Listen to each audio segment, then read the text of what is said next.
What's up everybody and welcome to the channel. Today we're going to take a look at the 2023 Infiniti QX60 Autograph. This one is $67,000, finished off in warm titanium with the obsidian black two-tone design.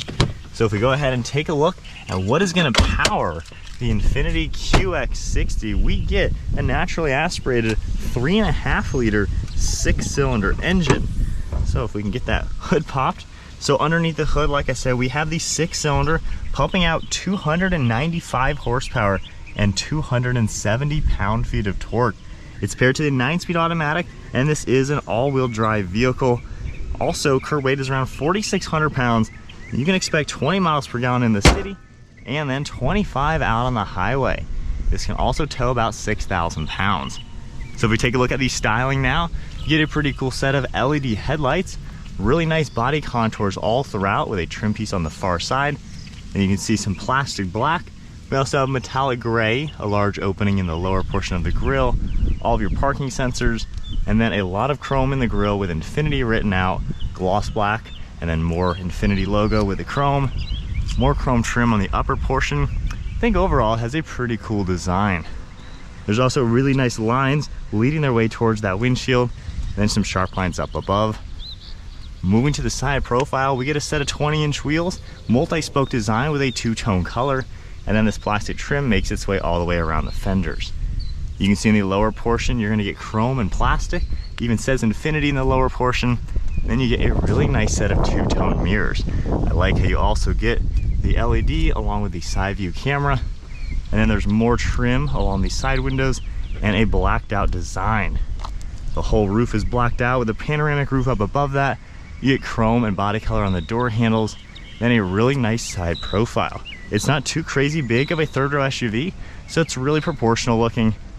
And then making our way in back, we get a nice integrated spoiler up above that with your Infiniti badge and some nice contours. You get some LED taillights, and I love how they're connected to each other with the black trim piece. We also get all of your badging in the center, QX60 logo on the right. And then more of this plastic black, you get the metallic as well as body color, and then your whole trailer hitch setup. So overall, pretty cool looking SUV. Now if we go ahead and take the key fob, we do get remote start, all of your typical buttons. However, we can just press the one button and we will open up this lift gate. So right now with the third row in the up position, you still get quite a lot of storage space back here. So it's actually pretty roomy, pretty useful. Huge amounts of hidden storage space. And then there's even buttons right here to bring these seats back up.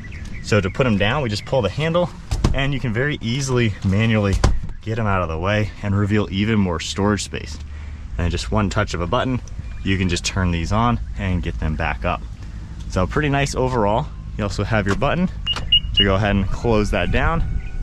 And then moving inside the interior, this one has a saddle brown leather interior, very cool door panel. We have a sunshade as well. And then the seats, I love all the diamond design, all the stitching and piping. Very cool captain's chairs. They have their own armrest, center console, and this is removable. You just pull it out from the front and this whole piece is gonna come right out.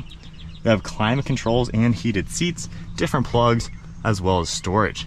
And then from here, you can just press this button on the side. That's gonna get it out of the way, and we can slide it forwards a little bit more. And then we can take a good look at the third row seating. Now this seats 2 people back here, a little bit of storage in the center. You also have more cup holders back here. And then if I go ahead and climb in, these are gonna pop up into their position. And then sitting back here at 5'11", I mean, it's not the biggest third row seat, however, at least these recline. And then sitting back here, if I pull the seat back to where it was, again, it's a little on the cramped side. The seat is definitely a little low. However, this is more roomy than a Jeep Grand Cherokee L or a Toyota Highlander. So it's not bad for its size. And I mean, I am fitting back here, so 2 people, not the worst. And if you pull this out, at least you have a nice area for someone's leg to go.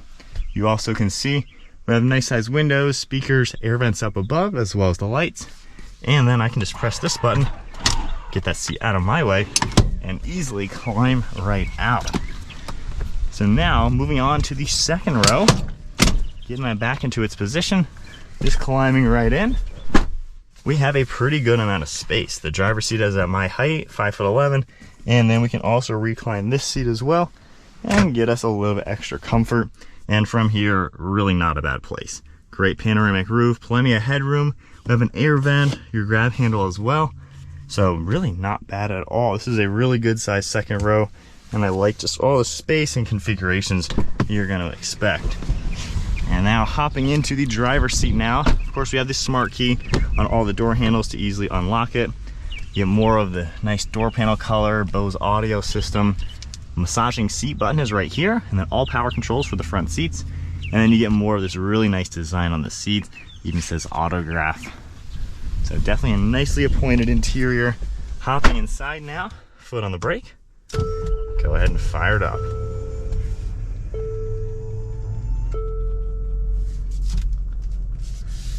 So from here we have our two screens that are going to turn on.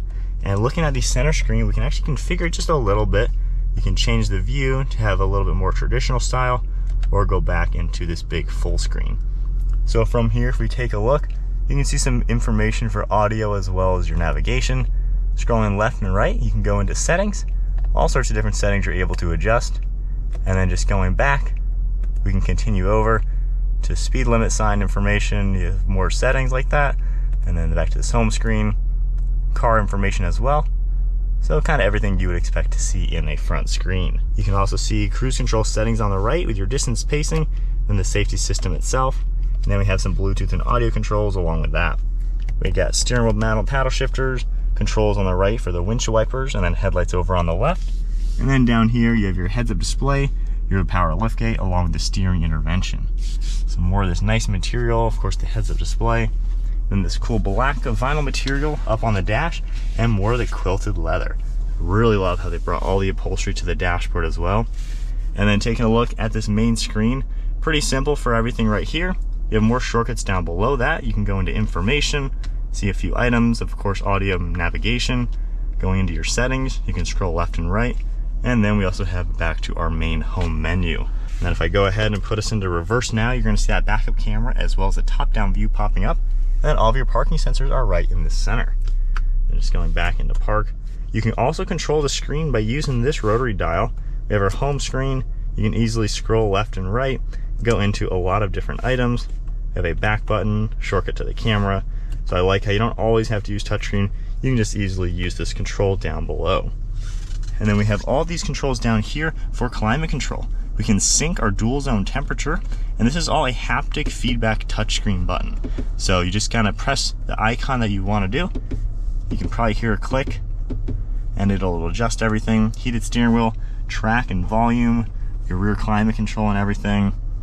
Down here we have some silver accents along with our drive mode. You can go into all sorts of different modes depending on how you'd like the vehicle to be driving. And then we also have the auto start stop, park and brake, as well as a brake hold. You do get wireless phone charging along with two cup holders on the right. And then opening this up, we have a pretty good amount of storage space. I like more of this leather material, which is really nice to see. And then you get a pretty good glove box. One look at the panoramic roof, very nice to see that, of course with all of your basic controls. We have a sunglass holder up above that, and then an LCD screen and camera for the rear view. We of course have a traditional one, and then we can flip to that. And one last look. So with all that said, let's take the QX60 for a spin. All right, so we are setting off now in the QX60.